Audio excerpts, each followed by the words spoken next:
Nito lamang January 7, 2025, naaresto ng Police Regional Office Zamboanga Peninsula ang 35 years old na si Ustadz Jakaria Jamani sa karagatan ng Basilan.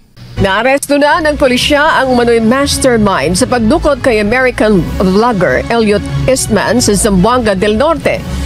Si Jamani ang tinuturong mastermind sa nangyaring pagdukot sa isang American vlogger noong October 2024 sa Zamboanga del Norte. Makalipas ang ilang buwang paghahanap ay walang katawan na natagpuan ng mga investigador. Sa pagkakatakip kay Jamani, malaman na kaya kung nasaan na nga ba o buhay pa ba ang vlogger na si Elliot Eastman.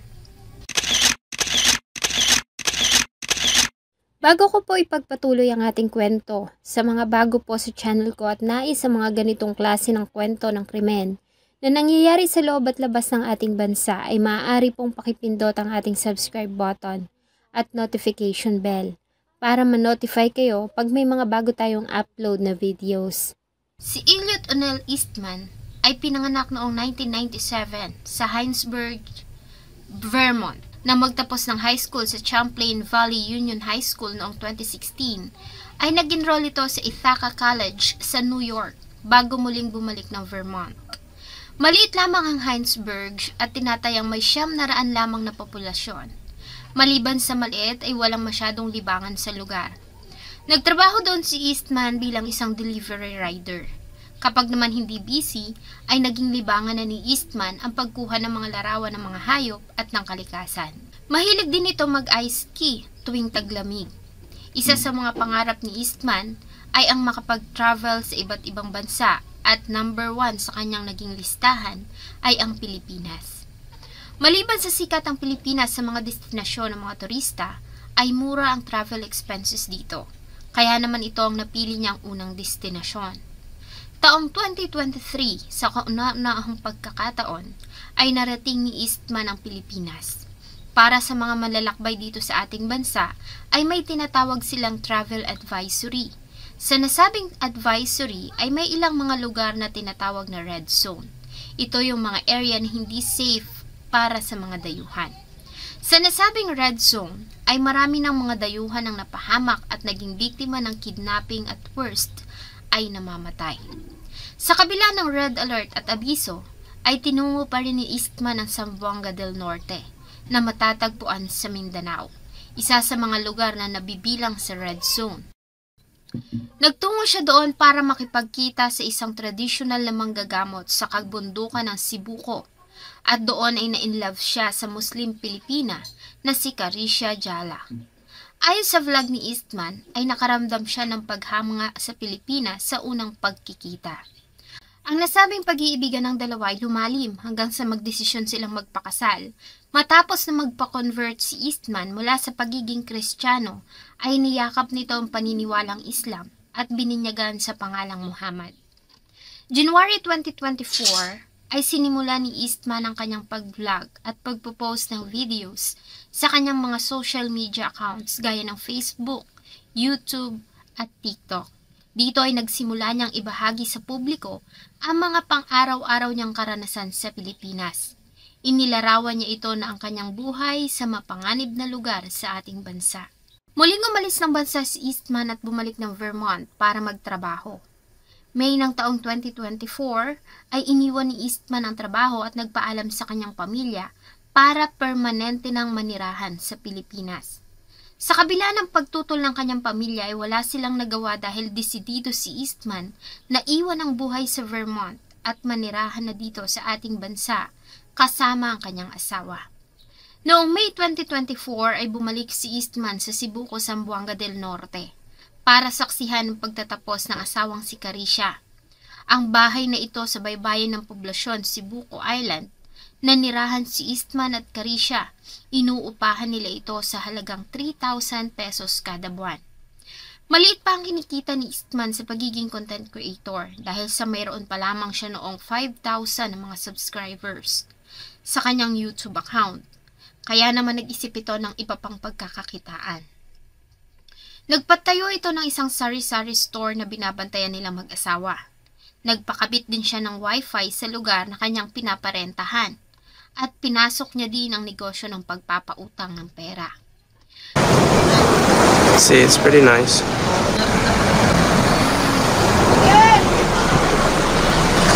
I spent 15,000 pesos alone just on this waiting shed, I'm pretty sure.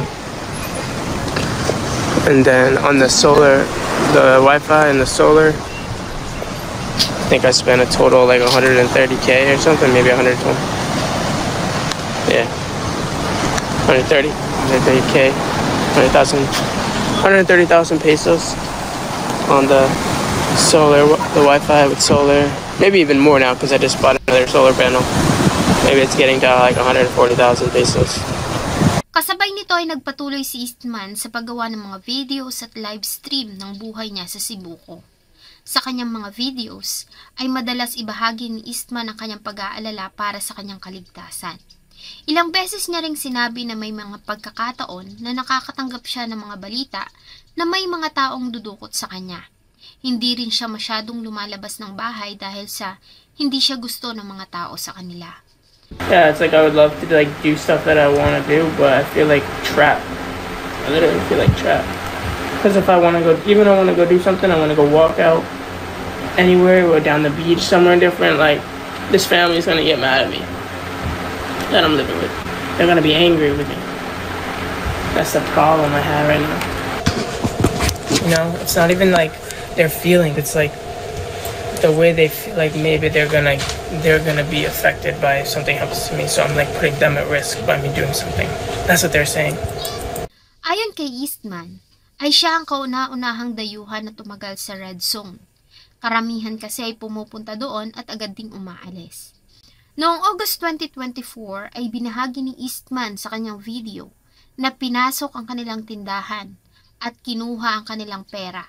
Bagamat hindi niya alam kung sino ang gumawa nito, ay alam niya na taga roon lamang ang gumawa noon. We got robbed last night. What? Yeah, our store.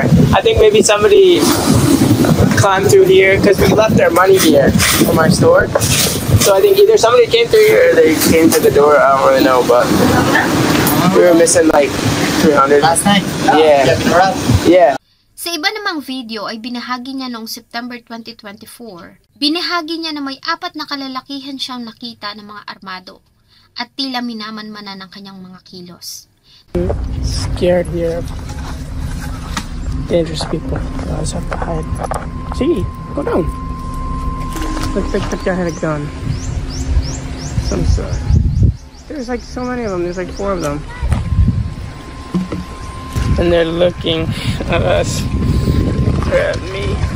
Nagsimula na din siyang magbahagi ng mga hindi niya magandang karanasan sa Cebuco. Maliban sa pakiramdam niya na hindi siya gusto ng mga tao doon, ay nagsimula na siyang mabagot. Limitado kasi ang kanyang ginagalawan at mga lugar na maaari niyang puntahan.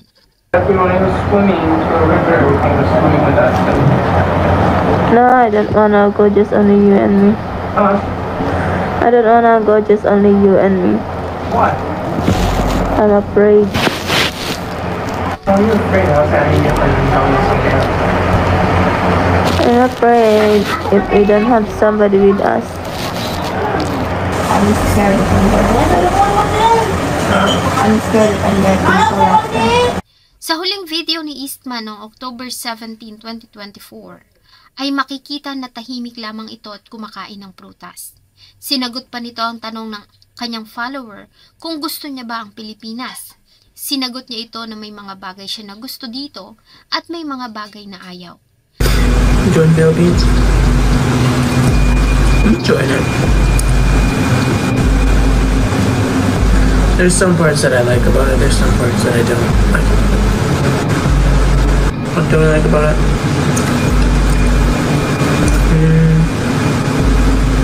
The bathrooms are smelly. They don't smell good most of the times, and I'm just getting tired of like being around all the same people. Yeah. Bago nito pinatay ang cellphone na nakakapagtaka dahil sa lahat ng videos at live streams na ginagawa nito pag natatapos ay nagpapaalam ito sa mga taga-subaybay. So that's gonna be the end of the vlog today. I will see you guys tomorrow. Take it easy, y'all. Subalit ng araw na iyon ay hindi na ito nagpaalam at bigla na lamang pinutol ang video. Kinagabihan ng parehong araw ay nakatanggap ng tawag ang kapulisan ng Zamboanga del Norte. Nagmula ang tawag sa ama ng asawa ni Eastman na si Carisha. Ayon dito ay binaril at dinukot ng 4 na mga kalalakihan ang kanyang manugang bago isinakay sa bangka at pumalaot sa karagatan. Agad na tumugon ang mga tauhan ng Police Regional Office 9 sa nasabing tawag at agad na nagtungo sa lugar. Sinubukan pa nilang habulin ang mga sinabing dumukot kay Eastman, subalit nabigo sila na abutan ng mga ito. Sa crime scene ay ang luha ang pamilya ni Carisha at mga nakikiisyosong mga residente na lamang ang kanilang inabutan.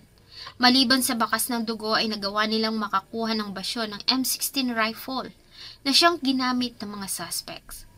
Ayon sa salaysay ng asawa ni Eastman, ay natutulog na sila noong gabi ng October 17, 2024 nang may mga taong kumatok sa kanilang pintuan.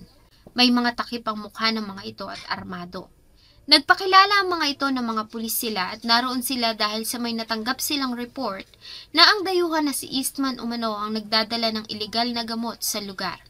Already cleared that upon verification, there was no legitimate operations from any government or any law enforcement in the area against Elliot. Di pa man nila nabubuksan ang pintuan, ay sinipa ng isa sa mga ito ang pinto at agad na pinuntahan ang kanyang asawa. Sinubukan nitong manlaban kaya naman binaril ito ng isa sa mga lalaki sa binti at sa tiyan bago nila hinila ang duguang si Eastman palabas ng bahay. Sinubukan pa nila itong habulin subalit mabilis na isinakay ng mga ito si Eastman sa isang bangkang kulay puti at mabilis na pinaandar iyon patungo sa karagatan. Mula noon ay wala na silang balita sa nangyari dito. Agad na bumuo ng Special Task Group na tututok sa kaso. Ito ay tinawag nilang Critical Incident Management Task Group Eastman. Hinati ang grupo sa iba't ibang gawain. May mga naatasang magsagawa ng paghahanap sa karagatan, may mga nagsagawa ng checkpoints, nag-house-to-house inspection, naghanap ng mga possible witnesses, at nag-interview sa mga kaanak at mga huling tao na nakasama ni Eastman. Sa kabila ng ginawang effort ng kapulisan ay wala silang nakuhang lead sa kaso, hanggang sa isang witness ang lumutang at nagbigay ng kanyang salaysay. Kuha po tayong isang witness, relative po ng one of our suspects in the abduction case of Elliot Eastman. Nagpakilala ito na anak ng isa sa mga suspect na may kinalaman sa pagdukot kay Eastman. Maliban sa ginawang pagdukot ayon sa kanya, ay patay na ang dayuhan. Nang isakay umano ito sa bangka ay may tama ito ng bala ng baril sa kanyang binte at sikmura, dahilan para mawalan ito ng dugo na siyang naging sanhi ng agaran nitong kamatayan. Nang mapansin ng mga dumukot na wala na itong buhay, ay itinapon umano nila ang katawan nito sa dagat. October 27, 2024, sumuko sa mga pulis ang isa pa sa mga suspect na naging daan naman para sumuko ang isa pa nitong kasama kinabukasan, October 28, 2024. Ang salaysay ng isa sa mga suspect ay tumugma sa salaysay ng testigo, hinggil sa ginawa nilang pagtapon sa wala ng buhay na katawan ni Eastman sa karagatan. Sinamahan nila ang mga otoridad sa lugar na sinasabi nilang pinagtapunan sa katawan sa bahagi ng karagatan ng Sulu, malapit sa Zamboanga City. Natagpuan din ng mga pulis ang bangka na siya umanong ginamit ng grupo sa pagdukot kay Eastman. Wala na silang nakitang bakas ng dugo sa nasabing bangka dahil matapos ang ginawa ay agad itong nilinisan at pininturahan. Ang tatlong suspect na una nang napasa kamay ng mga pulis ay may mga una ng record ng pagpatay. Dalawa sa kanila ay member ng Norjan Sandag Group, isang grupo sa Mindanao na gumagawa ng mga pagdukot at pagpatay. Base sa salaysay ng mga ito, ang motibo ay kidnap for ransom. Inakala siguro ng grupo na mapera si Eastman at plinano nila na dukutin ito at ipatubos sa malaking halaga.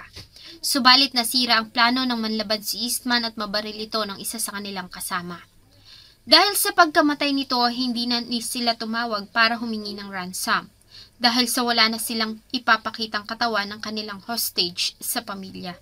Lumalabas na sila yung nag-spot po dun sa victim na considering na bagong mukha po doon, isang foreigners po. So kasama po isang foreigner po, sila po ang allegedly nagplano para para kidnapin po ito. Base po sa testimonya po o revelation po ng isa po doon sa suspects na posibleng tumayo po na witness po ay kinonfirm po nila na patay po si Isman. Lumalabas po na nung araw po na siya po ay inabduct po ay dalawa po ang naging tama po nito sa hita at sa menchan, at habang siya po ay tinatransport sakay po ng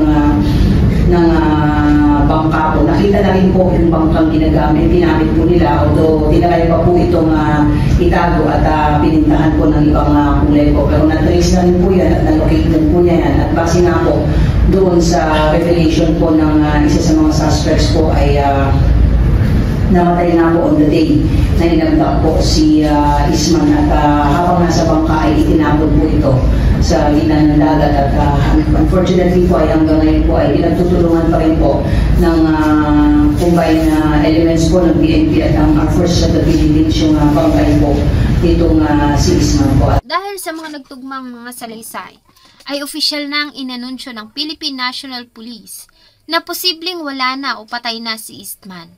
October 29, 2024 ay sinampahan ng kasong kidnapping and serious illegal detention ng 6 na mga suspects sa Zamboanga del Norte Provincial Prosecutor's Office. Kasunod dito ay dumating ang grupo ng FBI sa Zamboanga del Norte para tumulong sa ginagawang investigasyon tungkol sa pagkawala ni Eastman. November 13, 2024 ay nagkaroon ng shootout sa Kabasalan, Zamboanga, Sibugay, na siyang naging dahilan sa pagkamatay ng 3 individual na may kinalaman sa kaso. Kinilala ang mga ito na sila Mursid Ahud at ang magkapatid na Abdul at Fahad Sahibat. Bilang bahagi ng paghahanap sa iba pang mga suspect, ay una nang nag-offer ang local government ng Cebuco ng halagang 150,000 na reward money sa kung sinong makakapagbigay ng impormasyon tungkol sa kaso. Ang nasabing reward money ay dinagdagan pa ng 3rd District Representative ng Zamboanga del Norte ng 350,000.